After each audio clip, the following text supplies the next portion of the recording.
oração. Tinha uma unção tremenda aqui, a igreja está vazia, irmãos, mas tem uma unção tremenda aqui nesse lugar. Porque tem 2, 3 irmãozinhos aqui que nós estamos firmes.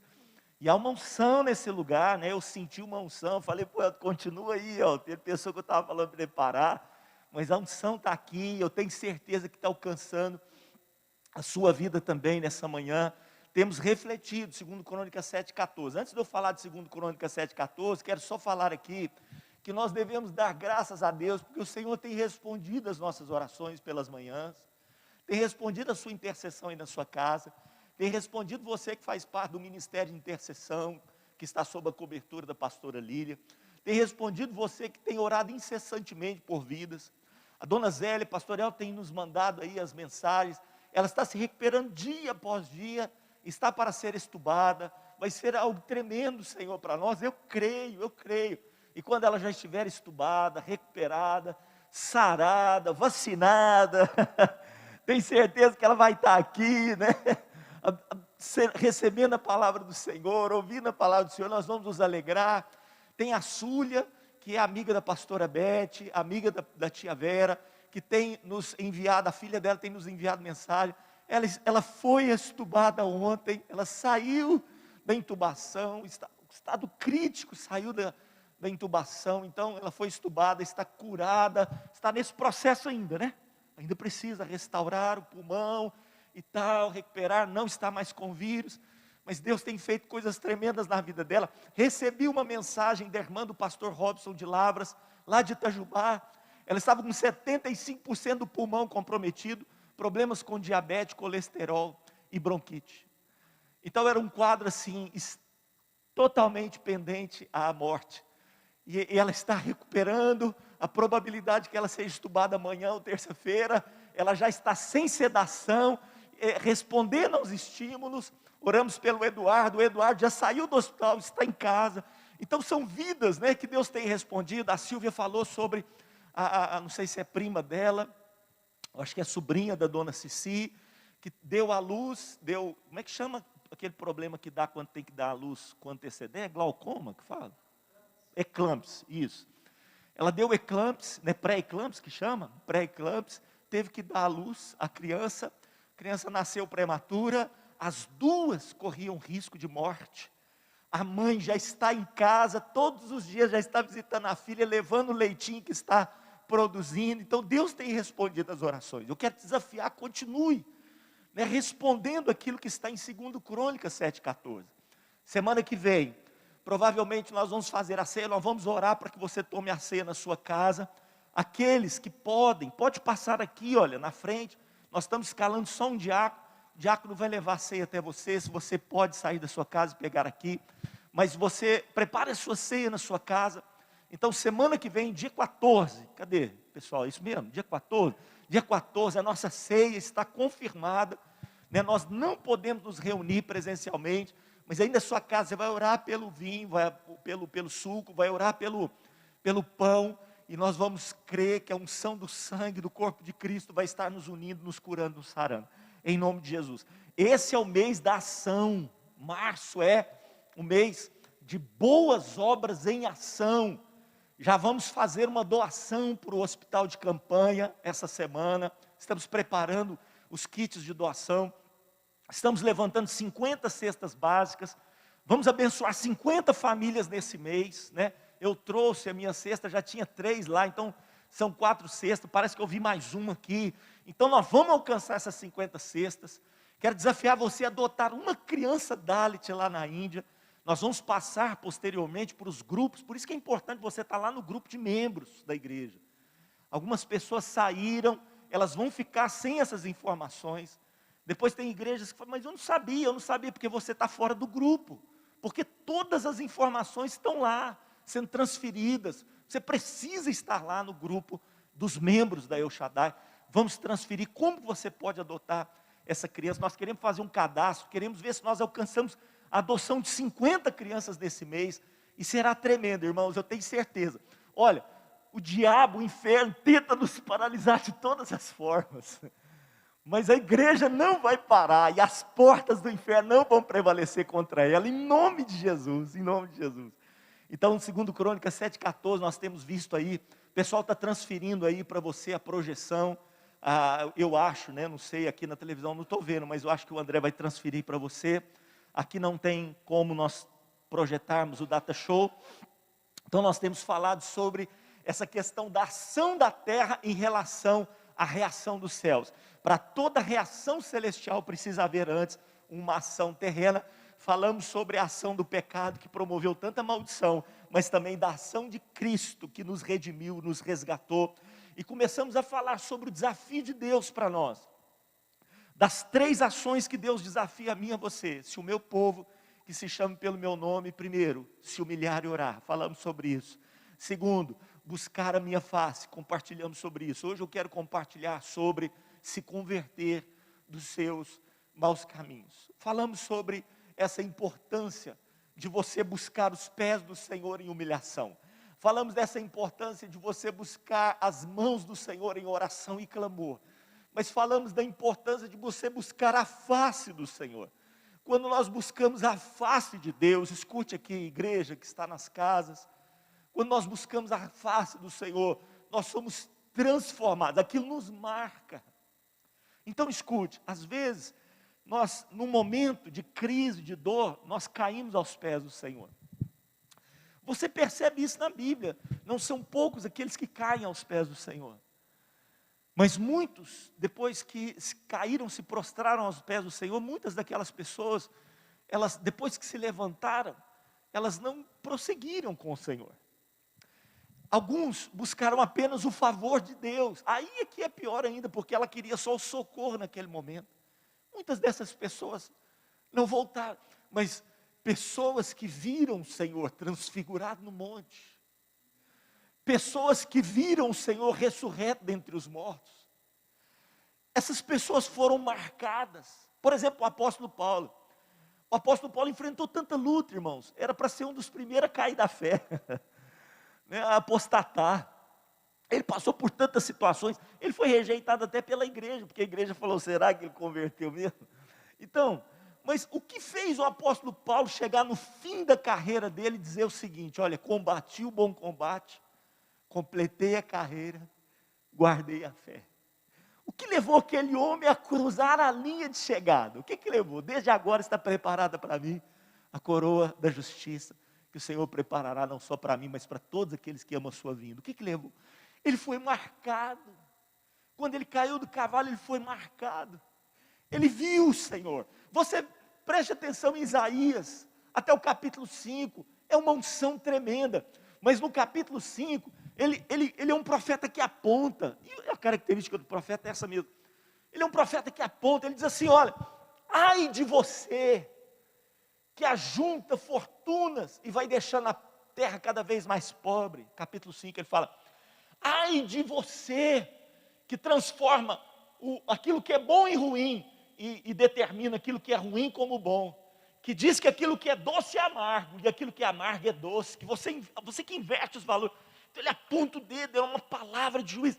Mas no capítulo 6, irmãos, quando ele vê o Senhor, quando ele enxerga o Senhor, ele fala: eu vi o Senhor, eu vi a face do Senhor. Não sei como que ele viu, mas naquele momento, ele vai desfalecendo, e ele fala assim, a expressão dele, se não me engano, verso 4, capítulo 6, verso 4, ele fala assim: ai de mim.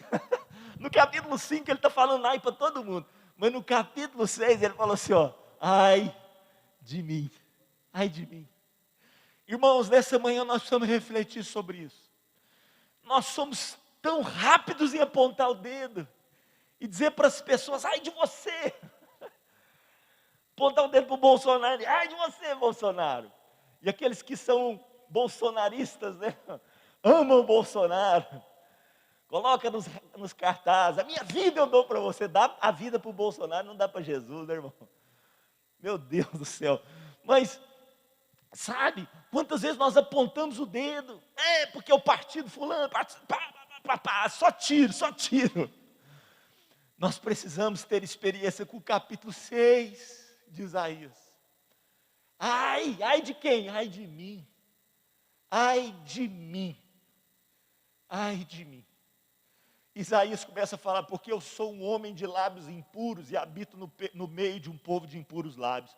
E os meus olhos viram o Rei, o Senhor dos exércitos. Eu vou morrer. A convicção era forte. Ele sentiu a morte de perto. Eu vou morrer. O pecado quis sentenciá-lo naquele momento. Diz que um dos serafins voou para mim. Houve um socorro de Deus. Eu quero profetizar. Parece que a conexão está caindo, né, André? O que é que eu espero? Você ajustar alguma coisa. Então, olha só. Naquele instante, ele declarou, um dos anjos veio até mim, voou para mim. Um dos serafins voou para mim. Haverá socorro de Deus, em nome de Jesus, sobre a sua vida. Eu quero profetizar aqui nessa manhã. Anjos do Senhor, serafins de Deus, voarão até você, trazendo socorro de Deus por sobre as suas asas. Em nome de Jesus, um dos serafins voou para mim. O homem estava morrendo. Irmãos, a nossa cidade está em luto. A nossa região foi declarada onda roxa. Nós estamos passando por situações terríveis. A cada 500 habitantes de Araguari, um faleceu. Até agora. A cada 500 habitantes, um faleceu. Sabe, está muito perto. Isaías fala aí de mim. Sabe por quê, irmãos? A gente tem que parar de ficar falando, porque eu fulano, ciclano, papapá. E começa a olhar para dentro. E quantas dessas pessoas que morreram estavam bem com Deus? Não tinha problema nenhum. E se, quem sabe Deus preservou a minha vida e a sua vida para nós dizermos para nós mesmos, ai de mim, porque se nós morrêssemos teríamos perdido a salvação. Sabe, você talvez que está me assistindo, quem sabe Deus te deixou aí, você passou por essa crise, está vivo, sabe por quê? Porque Deus está te dando uma nova chance, de você se reconciliar com Ele, dizer como Isaías, ai de mim, a culpa não é do fulano, do ciclano, do beltrano. Eu falei em Uberlândia semana passada, a terra seca sou eu, né? O pastor Judson falava sobre isso na canção dele, a terra seca, Deus, sou eu sou a terra seca, eu sou o problema. Eu sou o problema. Isaías falou, ai de mim, socorro, vou morrer. O anjo voou até ele. A Bíblia diz que o serafim trouxe consigo uma brasa tirada do altar com uma tenaz. Com esta brasa tocou a sua boca e lhe disse, eis que ela tocou os teus lábios. A tua iniquidade foi removida, retirada e perdoado o teu pecado. Na sua casa aí, coloque a mão no seu coração e agradeça ao Senhor. O sacrifício de Cristo Jesus, o altar de Deus que remove as nossas iniquidades e perdoa quantos, irmãos? Todos os nossos pecados. E é sobre isso que eu quero falar, porque para que haja ação dos céus, porque nós estamos falando ainda sobre a ação terrena, mas para que haja ação dos céus, para que o anjo possa sair, para que a mensagem possa fluir, para que as promessas se cumpram na minha vida e na sua vida, para que haja uma reação celestial sobre a minha vida, a sua vida, a nossa casa, é preciso que haja na terra quebrantamento, é preciso que haja na terra conversão. Convertei-vos dos vossos maus caminhos. Isaías disse, ai de mim, ai de mim, ai de mim. Eu quero falar sobre isso. Ezequiel, capítulo 18, se você pode abrir a Bíblia na sua casa, verso 31 e 32. O Senhor vai falar para mim e para você. Vai dizer a mim e a você. Lançai de vós todas as vossas transgressões. A minha Bíblia diz, todas as vossas transgressões. Revista atualizada, não sei como está na sua versão, mas diz o texto. Lançai de vós todas as vossas transgressões. Deus não está pedindo para lançar uma, duas, 100 ou 1000, mas todas as vossas transgressões. Com que transgredistes e criastes e criai em vós um coração novo, um espírito novo. Irmãos, eu creio, né, como tem sido falado, o novo normal. Mas se o novo normal é para que tudo seja normal como antes, então nada valeu a pena. Deus está dizendo para mim e para você, criem um coração novo, um espírito novo, um coração de recém-nascido, um coração de criança, um coração apaixonado, um espírito novo, um espírito voltado para Ele, apaixonado por Ele. Criai em vós um coração novo, um espírito novo. Pois, por que morreríeis, ó casa de Israel? É a pergunta do Senhor, verso 32.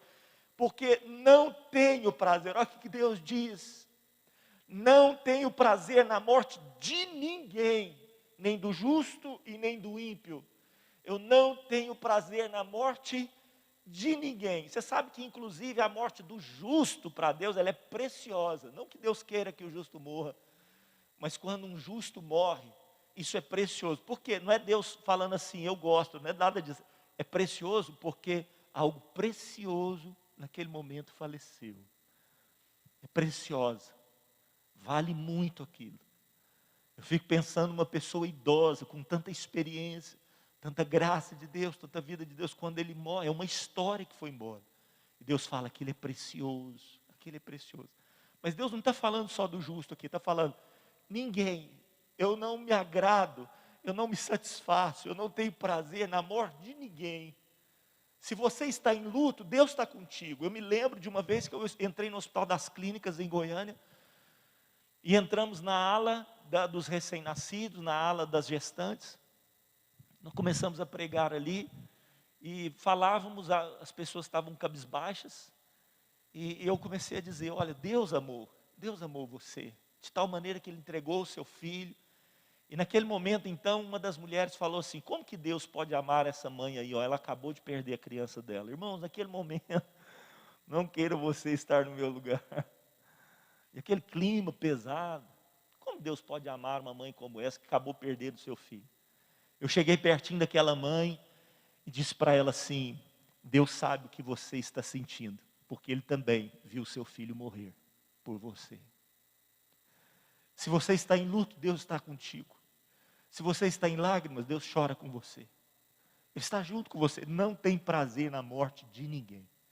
O desejo de Deus na minha vida, na sua vida, o desejo de Deus na nossa cidade, o desejo de Deus na nossa nação, na nossa geração, é o que diz no final? Convertei-vos e vivei. O projeto de Deus não é uma vida terrena de 80 anos ou mais. Não é uma vida temporal. O projeto de Deus é uma vida eterna. E se nós não convertermos no tempo, nós pereceremos na eternidade. Grava isso aí. Anote isso aí na sua Bíblia. Se não houver conversão no tempo, haverá uma morte na eternidade. Uma morte eterna que nos aguarda. Então o Senhor está mexendo conosco. E o último desafio aqui, pessoal do louvor pode subir, é convertei-vos. Convertei-vos, escute isso aqui nessa manhã. Escute isso aqui. Houve um momento, se você quiser abrir a sua Bíblia, está em Juízes, capítulo 10, a partir do verso 10. Eu vou tentar ler aqui para você. Juízes, capítulo 10, verso 10. Houve um momento em que Israel pecou tanto contra o Senhor, e eles foram oprimidos de novo pelos inimigos, e aquela situação de opressão veio sobre eles, e eles então, como sempre faziam, no momento que eles estavam em aperto, eles começaram a buscar o Senhor. E no momento que eles buscaram o Senhor, houve uma resposta de Deus para eles. Deus respondeu para eles a partir do verso 10, acompanhe comigo a leitura. Então os filhos de Israel clamaram ao Senhor dizendo, contra ti, Senhor, havemos pecado, deixamos o nosso Deus, servimos aos Baalins. Então ali, parece que está se convertendo ao Senhor. Verso 11, olha o que foi a resposta de Deus, irmãos. Porém o Senhor disse aos filhos de Israel, quando os egípcios, os amorreus, os filhos de Amon e os filisteus, os sidônios, os amalequitas, os monanitas, os oprimiam, e vós clamáveis a mim, não vos livrei eu das suas mãos? Verso 13, contudo, vós me deixastes a mim, e servistes a outros deuses, pelo que não vos livrarei mais. Para um pouco na sua casa e pense sobre essa palavra.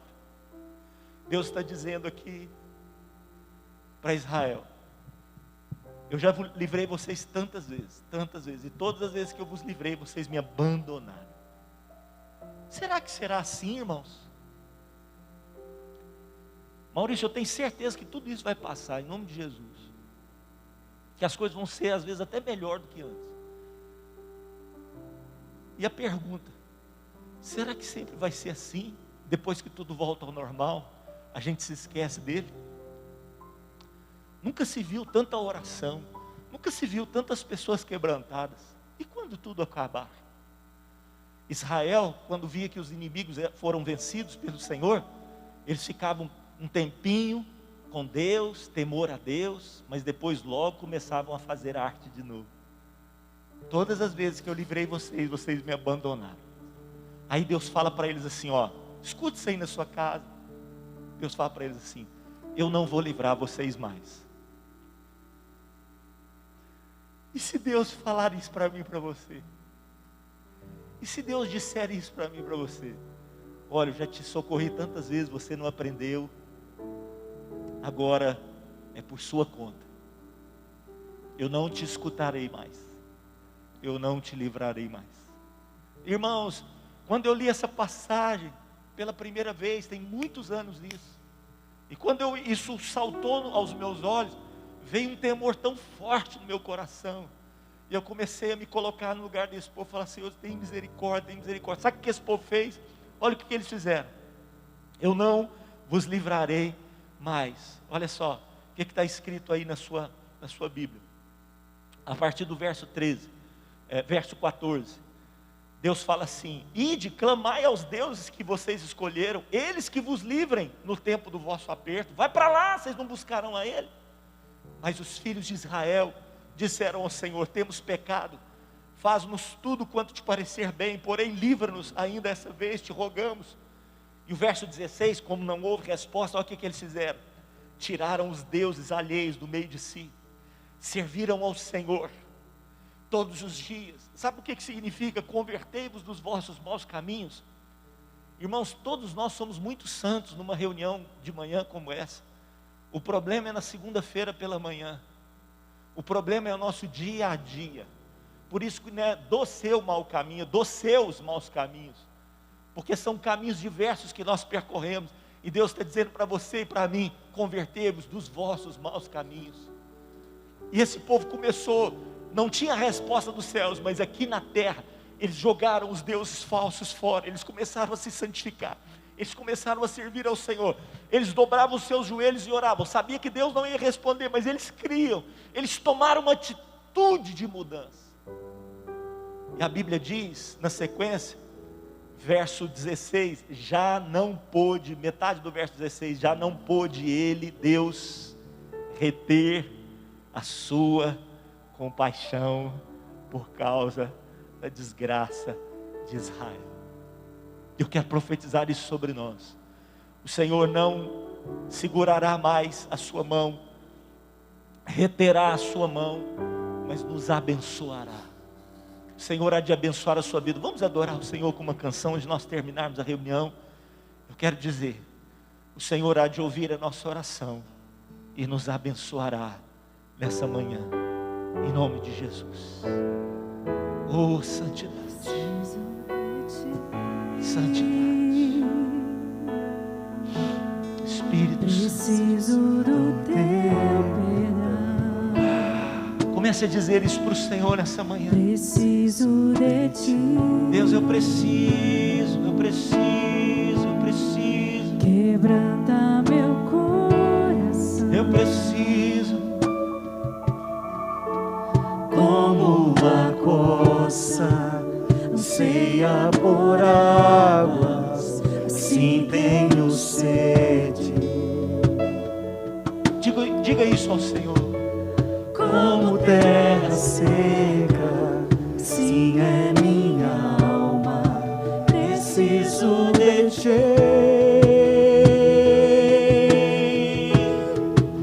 Distante de ti, Senhor, não posso viver, não vale a pena existir.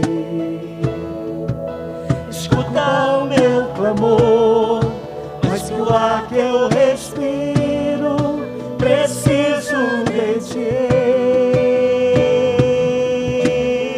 Distante, distante de ti, Senhor, não posso viver, não vale a pena existir. Vem, escuta, Deus, Escuta o meu clamor, mas que o ar que eu respiro, preciso de ti.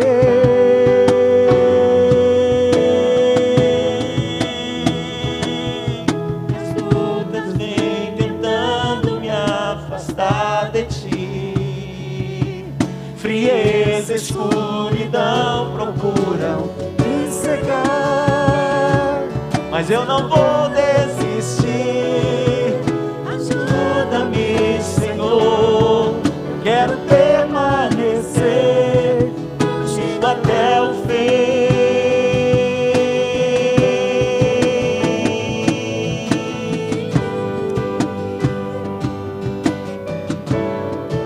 Oh, até o fim, Senhor. Espírito de Deus,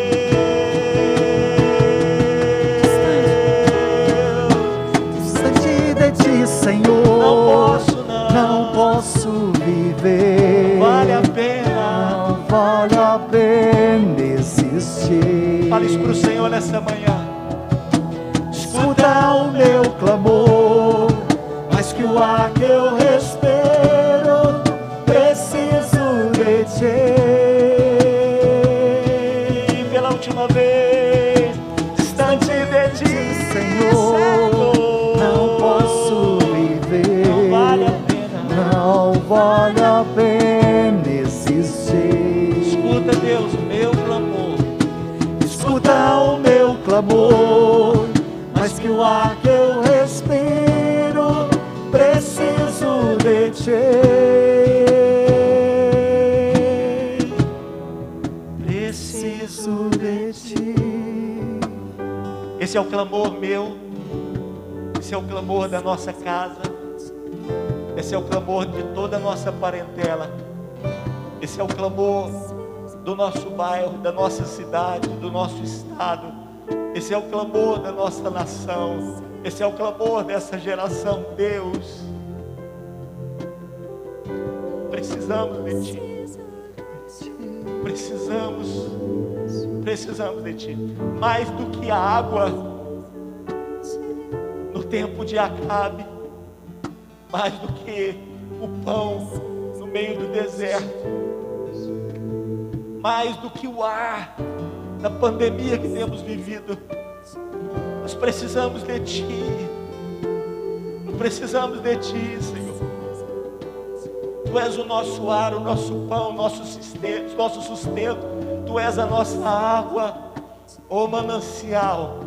Brota aí em cada casa, brota aí em cada coração. Porque se o Teu povo, que se chama pelo Teu nome, se humilhar, orar, buscar a Tua face e também se converter dos seus maus caminhos, haverá resposta dos céus. Haverá resposta dos céus. E nós declaramos sobre essa semana que se aproxima, resposta do céu sobre nós, resposta do céu sobre as nossas vidas, sobre os hospitais, sobre as casas, sobre a nação, sobre as nações da terra. Profetizamos vida em lugar da morte, luz em meio às trevas, poder de Deus em meio a ataques de Satanás. Profetizamos a justiça do Senhor prevalecendo contra toda corrupção, a ação de Deus derrubando toda a ação das trevas.